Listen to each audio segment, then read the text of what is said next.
The steady hum of conversations, rolling suitcases, and distant announcements filled Terminal B of Denver International Airport. Travelers rushed past in a blur, some glued to their phones, others juggling coffee cups and boarding passes. It was a normal afternoon, routine in every way, until a sharp, insistent bark cut through the noise. Molly, a German shepherd from the airport's K-9 unit, stood rigid, her ears pinned forward, eyes locked onto something near the terminal exit. Her handler, Officer William Gardner, felt the familiar pull of tension in the leash as she barked again, this time more urgent, more demanding. William glanced around. To most people, it probably seemed like nothing, just another dog acting up. But Molly wasn't just any dog. She was one of the best in the force, trained to detect threats long before human eyes could catch them. And right now, her instincts were telling her something was very, very wrong. "What is it, girl?" William murmured, crouching beside her. His voice was calm, but inside, a slow burn of unease crept up his spine. Molly's nose twitched, her focus unwavering. Then she did something William hadn't seen her do in years. She started scratching at the floor, her growls low and guttural, almost as if she were warning him of something unseen. His eyes followed her line of sight to a vending machine, a standard snack dispenser. Rows of potato chips, candy bars, bottled sodas, and a few untouched sandwiches behind the glass. Nothing out of the ordinary. But Molly's reaction said otherwise. A few passing travelers slowed down, curiosity piqued by the sight of a police dog fixated on a vending machine. A woman with a rolling suitcase paused, her brows furrowed. A man whispered something to his companion, both of them exchanging wary glances. William's pulse quickened. This was not a false alert. Reaching for his radio, he pressed the button, keeping his voice steady. "This is Officer Gardner. K-9 alert at Terminal B. Gate 17. Possible suspicious activity. Requesting backup." A buzz of static. Then a response. "Copy that, Gardner. Sending units now." More people began noticing the commotion. A few pulled out their phones, capturing Molly's relentless barking on shaky camera screens. Others instinctively stepped back, sensing that something was off. William grabbed his flashlight, directing the beam toward the lower section of the vending machine. Nothing seemed out of place, until he spotted something metallic, wedged deep behind a row of snack bags near the bottom. His jaw tightened. He took a step back, inhaling sharply. That was not supposed to be there. Just as he reached for his radio again, a faint, almost sickly sweet metallic smell hit his nose. It was subtle, barely there, but it was enough to trigger something primal, something that told him the situation was about to escalate fast. Molly's barking intensified, her paws clawing at the tiled floor. Whatever was inside that vending machine, it was not just another misplaced snack. The next few minutes would change everything. "You said." William Gardner had been with the airport K-9 unit for over a decade. He had seen Molly alert on all sorts of things.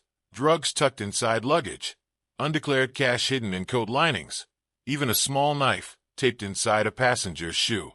But this felt different. She was not just alerting. She was fixated. And that was what sent a chill down his spine. The vending machine stood silent, ordinary to anyone walking past. But Molly's tense posture and deep, insistent growls told William there was nothing ordinary about it. A voice crackled over his radio. "Gardner, backup is 2 minutes out. What are we dealing with?" He hesitated. He did not know yet. Still assessing. "K-9 is locked on. Possible hidden object." His own voice sounded steady, but he could feel his heartbeat climbing. A security officer in a dark uniform jogged up beside him, eyes flicking between Molly and the vending machine. "What do we have?" "Not sure," William admitted, "but she's reacting strong. And I just caught a scent, metallic, chemical, something off." The officer's face tensed. They both knew that could mean a lot of things. None of them good. By now, the crowd had grown. Travelers who had no idea what was going on were slowing down, whispering, shifting uneasily. Some glanced at their phones, waiting for an update. Others took a few steps back, just in case. Molly barked again, louder this time.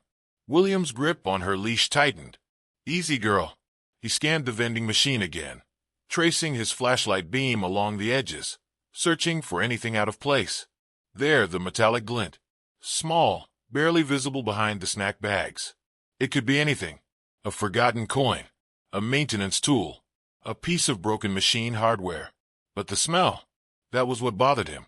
The air around the vending machine carried a scent he could not quite place. Something sharp, faintly sour, unnatural. And Molly's instincts, they were rarely ever wrong. Behind him, the murmur of the crowd was growing.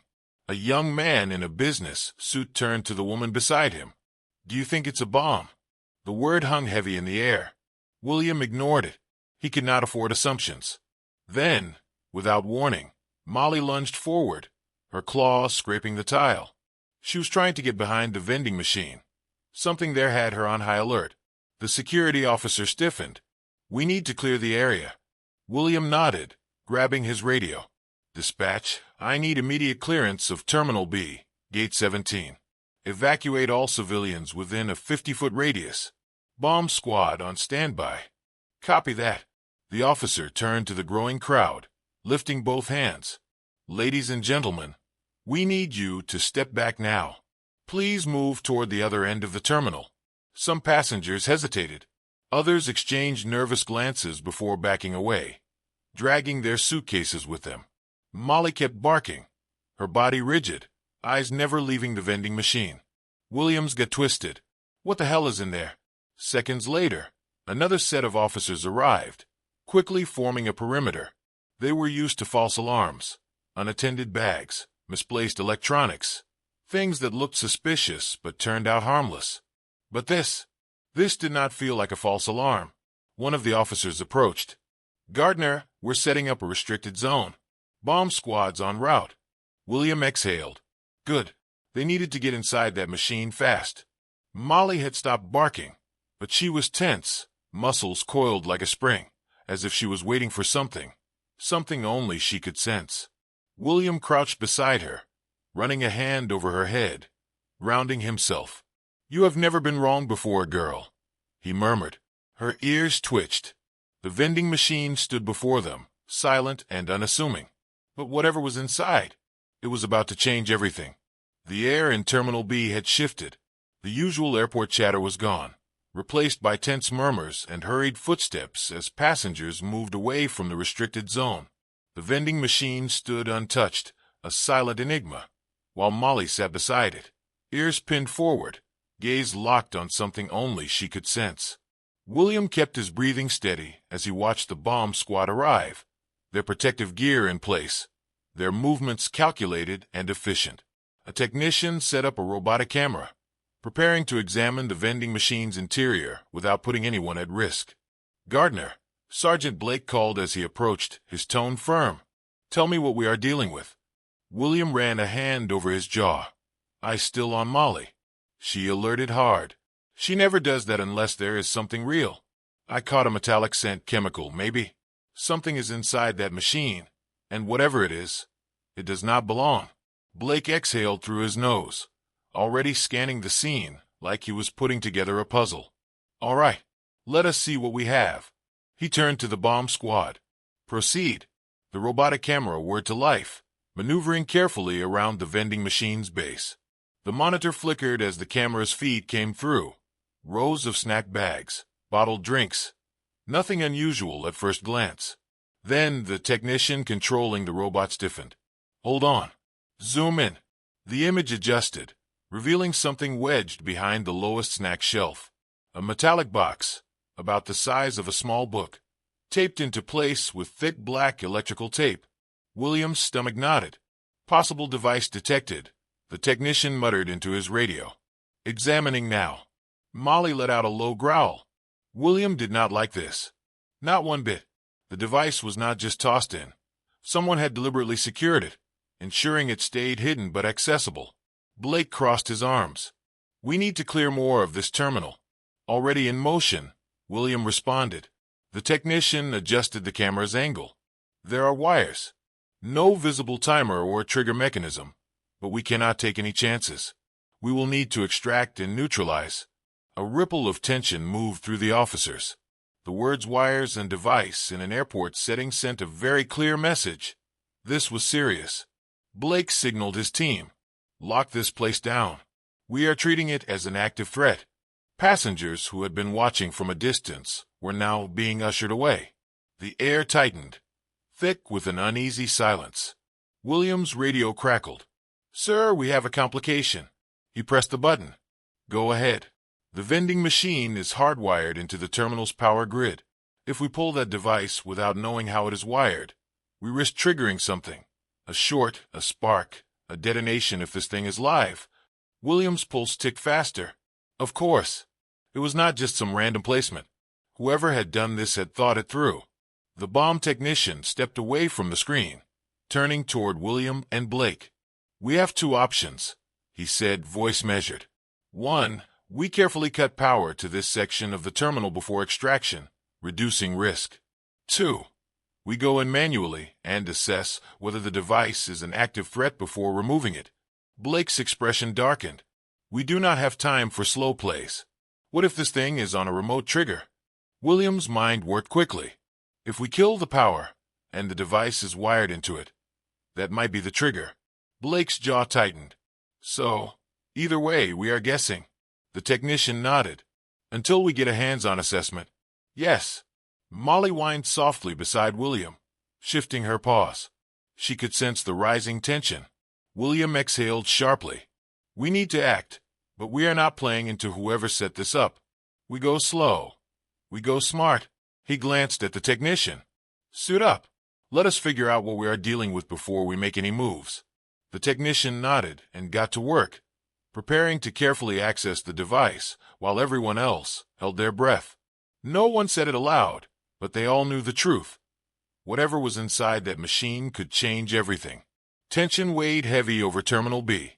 The usual airport noise had faded into the background, replaced by the quiet hum of radios and the distant echo of hurried footsteps. The perimeter was sealed, backup units had taken position, and the bomb squad was preparing to access the device hidden inside the vending machine. But William knew this was more than just removing a potential threat. Something about this entire situation felt wrong, too calculated, too precise. The vending machine had been deliberately chosen. The device had been secured inside, and whoever placed it had known how to avoid detection, except for Molly. That was the part that bothered him the most. Molly never alerted falsely. She had picked up on something beyond just metal and wires. Something more. Sergeant Blake paced a few steps away, arms crossed, his sharp gaze moving between the vending machine and the security officers maintaining the perimeter. "We need to assume this was placed here for a reason, not just as a scare tactic." William nodded. "Agreed. But the question is, why here? If someone wanted chaos, there are better places to plant something like this. A restroom, a luggage area, a ticketing desk. Instead, they hid it inside a vending machine in a less crowded part of the terminal." Blake exhaled sharply. "It is not about casualties.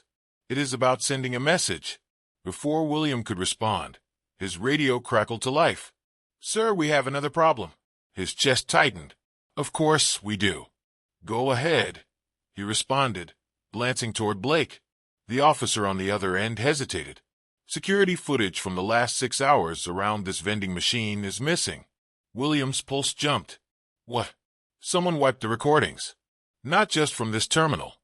All feeds leading up to this location. Whoever planted this made sure they could not be identified."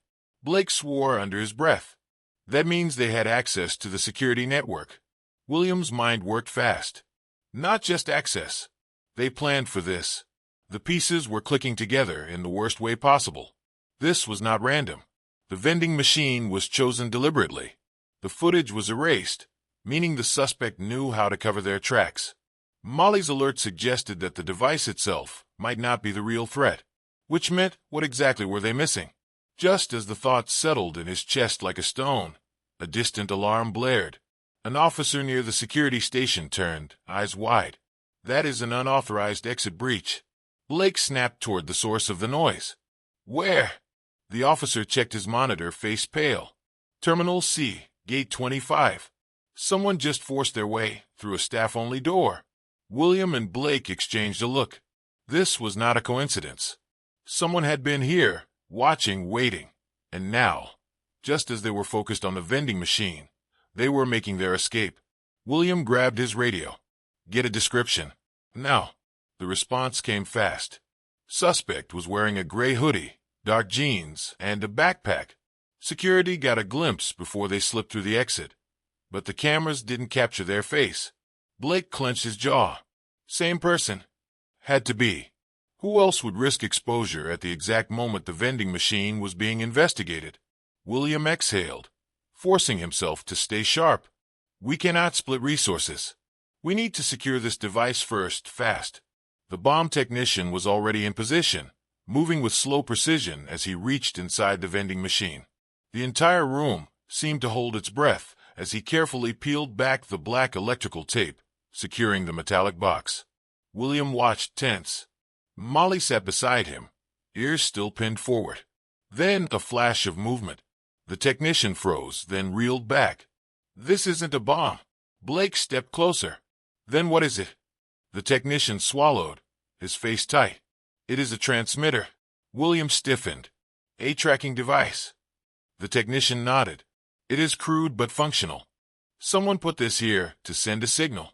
Blake's face darkened. To who? No one had an answer. William felt Molly shift beside him, her breathing even, but her focus unwavering. He looked at her, then at the device. The vending machine was never the target.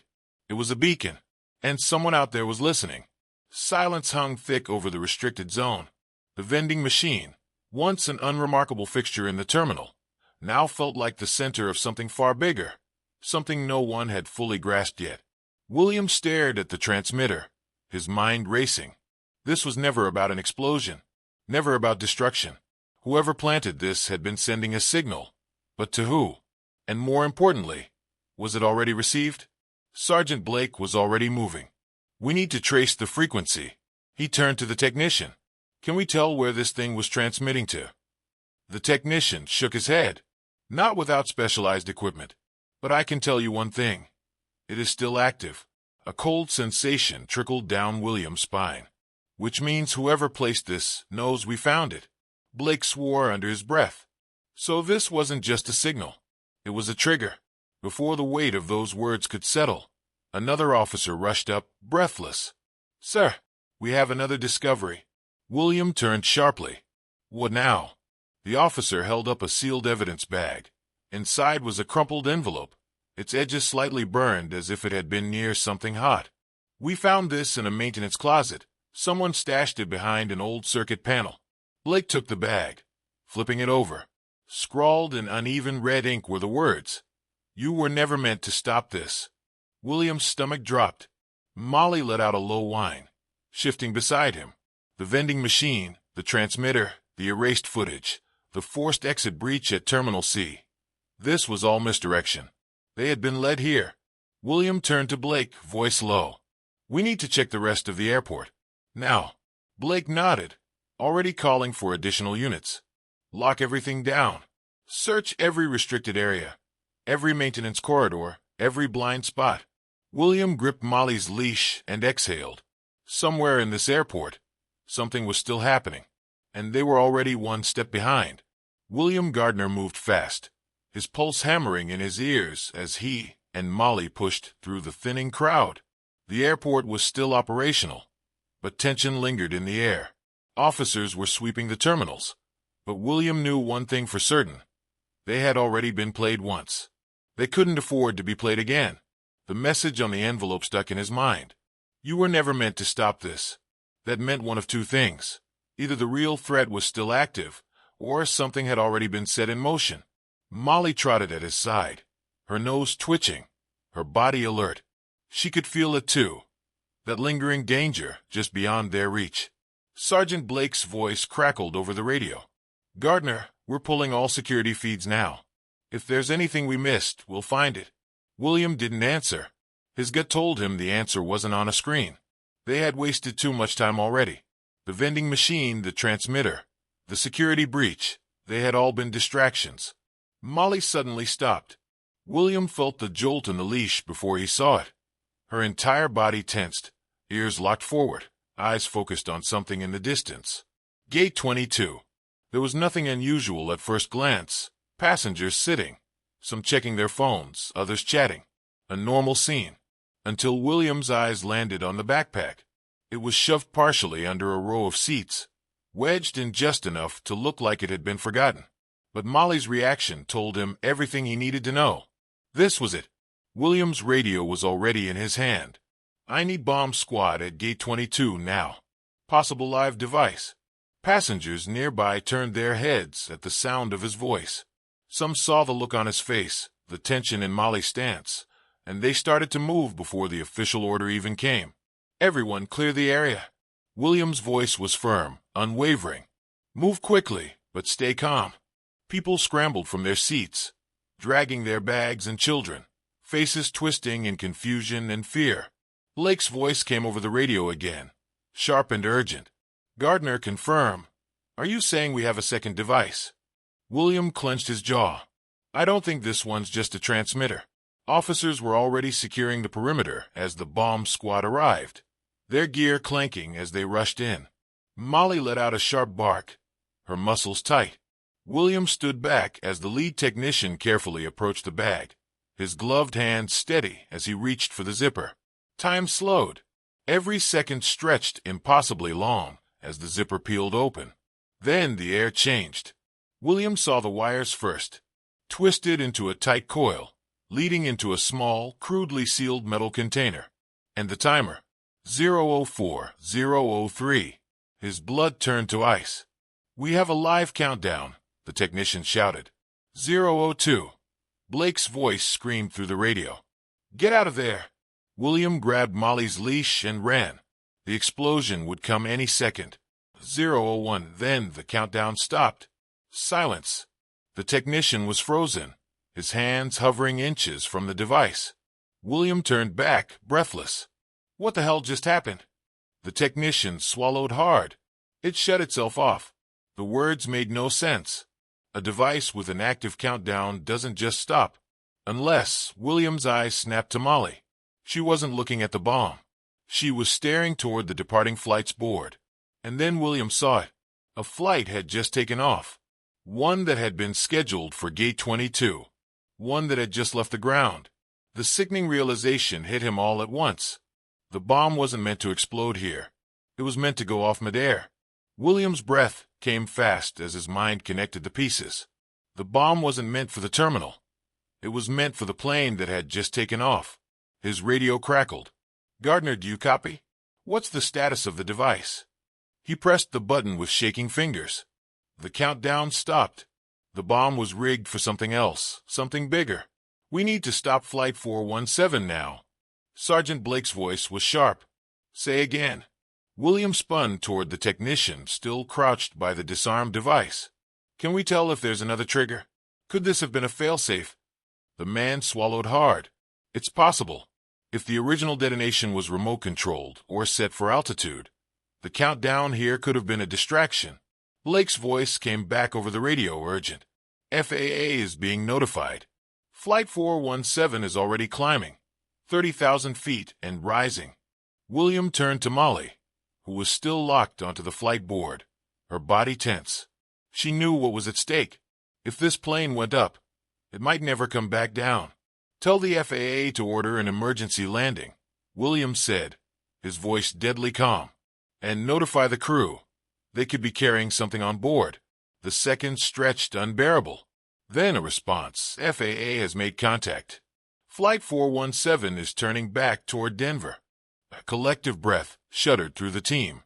But it wasn't over yet. William turned back to the bomb technician. If this was a secondary trigger, could there still be an active charge on that plane? The man hesitated.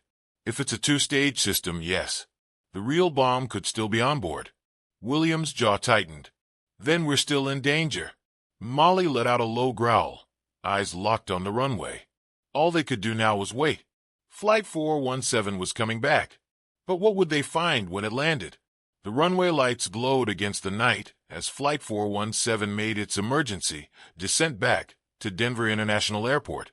The tension in the control room was suffocating. Officers, TSA agents, and emergency crews stood motionless, waiting for the aircraft to land, waiting to see if the worst was yet to come. William Gardner clenched Molly's leash as they stood near the secured landing strip. The bomb in the vending machine had been a distraction, but the real danger was still airborne. Sergeant Blake's voice was tight over the radio. FAA confirmed the pilots have visual on the ground team. They're making final descent. William barely nodded, his eyes locked on the plane. He could feel Molly's tension through the leash. She hadn't looked away since the moment the flight was redirected. She knew. Everyone was thinking the same thing. Was there another explosive on board? Or had they stopped it just in time? As the massive aircraft touched down, its wheels screeched against the runway. The second it slowed to a crawl, emergency vehicles swarmed around it, securing all exits and preparing for immediate evacuation. Blake motioned toward William. We go in the second they clear the first passengers. We need to search the cargo hold and cabin immediately. William didn't hesitate. He turned to Molly, her ears twitching, her body tense with anticipation. All right, girl, he murmured. This is the big one. The flight crew began deboarding the passengers in silence. No panic, no screams. Just the weight of uncertainty in every hurried step. The pilots stayed behind, standing near the cockpit, their expressions drawn. As soon as the last civilian was off, it was time. William led Molly up the mobile staircase into the plane. The air inside was thick, stale with tension. He exchanged a brief nod with the lead flight attendant, who gestured toward the back. Someone left a bag in row 27. William's pulse spiked. Nobody claimed it. The woman shook her head. It was just there, under the seat. Molly let out a sharp bark. William didn't wait for further instructions. He and Blake moved fast, scanning the rows, hearts pounding.